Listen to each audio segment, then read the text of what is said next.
Vida, morte. Dois opostos. Dois reinos completamente separados. Cruzou a fronteira, não tem volta, certo? Errado. Não para Sergei Brukhonenko. Esse cientista da antiga União Soviética cruzou todos os limites, todas as fronteiras. Ele foi chamado de louco, ele foi esquecido, mas ele conseguiu o impossível. Vencer a morte. O que você vai ver agora são cenas fortes, mas são cenas reais, é um caso real. Sergei Brukhonenko desafiou a ética, fez experimentos que muitos consideraram sinistros, malignos até. Mas você vai descobrir hoje que muitos avanços que a gente tem na medicina agora foram visualizados lá atrás por esse cientista. O cientista que ousou ir até onde ninguém mais queria ir. A gente vai com ele para além da morte. E vamos voltar.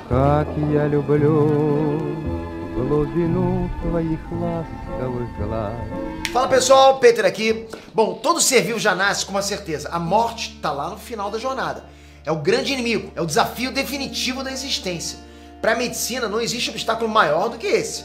O ser humano talvez seja o único animal com a consciência desses fatos, né?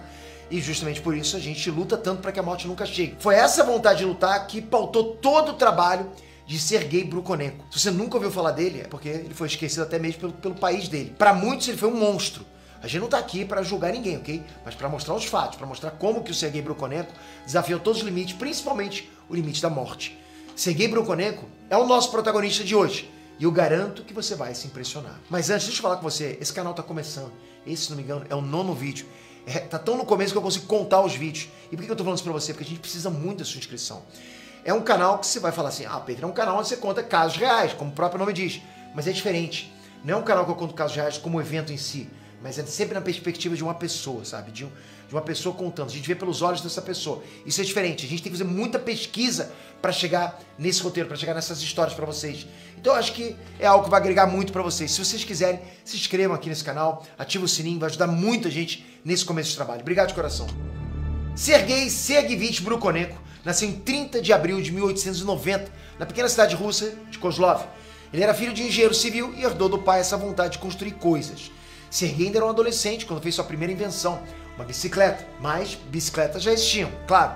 O que Sergei fez foi a própria bicicleta do zero, que ele mesmo projetou, ele mesmo construiu, usando peças adaptadas de outras máquinas. Não era uma bicicleta qualquer, era uma bicicleta diferente de todas as outras. Por quê? Porque esse era o talento do Sergei, olhar para o mundo e querer mudar o que já existia. Só que ele não iria seguir os passos do pai, ele iria construir coisas, mas não no mundo da engenharia. Sergei Brukhonenko foi para a capital Moscou para estudar medicina na mais conceituada universidade russa da época. O futuro parecia certo, garantido. O futuro como médico conceituado, entende? Com um diploma embaixo do braço. Infelizmente, ou felizmente, o destino tinha outros planos para o Sergei. No ano que ele terminou a graduação em medicina, foi o ano que começou a Primeira Guerra Mundial. A Rússia não precisava de médicos nos hospitais ou nos postos de saúde ou nos consultórios. A Rússia precisava de médicos no campo de batalha, na linha de frente. Sergei saiu dos portões da faculdade diretamente para o inferno. Ele foi convocado como médico júnior de um pelotão de infantaria. Foi ali que o Sergei teve o primeiro contato com aquela que se tornaria a maior oponente dele, a morte. Ele viu a dor e o sofrimento de dezenas, centenas de soldados levados pela morte por causa dos ferimentos mais devastadores possíveis. Sergei se sentiu inútil. Ele não contabilizava as vidas que ele podia salvar, mas aquelas que ele perdia para a morte. Bastava um tiro, um estilhaço no pulmão, no coração ou numa artéria principal e o Sergei via a vida se esvaindo de soldados mais jovens do que ele. Vidas perdidas sem propósito. Não podia ser assim. Não devia ser assim.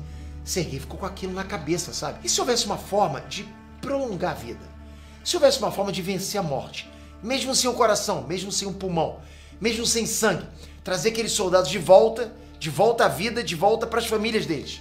Se pelo menos fosse possível manter aqueles soldados longe da morte o tempo suficiente para operar os órgãos destruídos, fechar os ferimentos, estancar o sangue.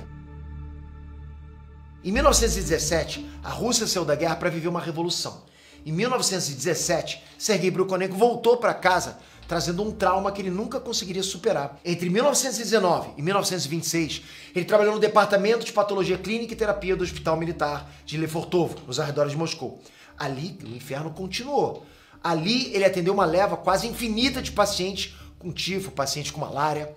Ali, de novo, ele viu a morte vencendo. De novo e de novo. Foi só em 1923, já com 33 anos, que Sergei Brukhonenko começou a se preparar para dar o troco, para reverter a morte. Em 1923, ele deixou de ser um médico que cuidava das doenças do dia a dia para se tornar um cientista obcecado com a maior de todas as doenças, o fim da vida. Foi quase acidental. Um estudo levou a outro. Sergei Brukhonenko estudou os efeitos da droga Suramin, capaz de induzir uma espécie de hemofilia artificial.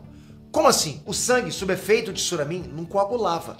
Sergei passou a usar a Suramin em transfusões de sangue entre pacientes. Um estudo levou a outro e um estudo levou à pergunta: e se esse sangue que não coagula estiver completamente fora de um ser vivo? Em 1926, Sergei Brukhonenko combinou o conhecimento que ele tinha médico com a vocação natural para a engenharia. Ele desenvolveu um aparato mecânico para bombeamento artificial de sangue vivo. Eram duas bombas conectadas por um sistema de válvula. Era uma máquina. Era uma máquina da vida, né, que ele batizou de autoinjetor. A essa estrutura, ele conectou os pulmões de um doador. O autoinjetor bombeava sangue venoso para um oxigenador. Uma outra bomba bombeava o sangue oxigenado dos pulmões do doador para a circulação do animal em tratamento. Tanto o sangue do doador quanto dos animais experimentais foram tratados com anticoagulante Suramin. Para todos os efeitos, seria o que a gente chamaria hoje de aberração.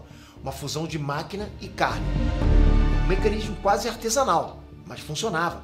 Para fazer o teste definitivo, Sergei Brukhonenko parou o coração de um cachorro. O bombeamento natural do sangue foi interrompido. Para todos os fins clínicos, aquele cachorro morreu. Quando o autoinjetor foi ligado, o cachorro voltou.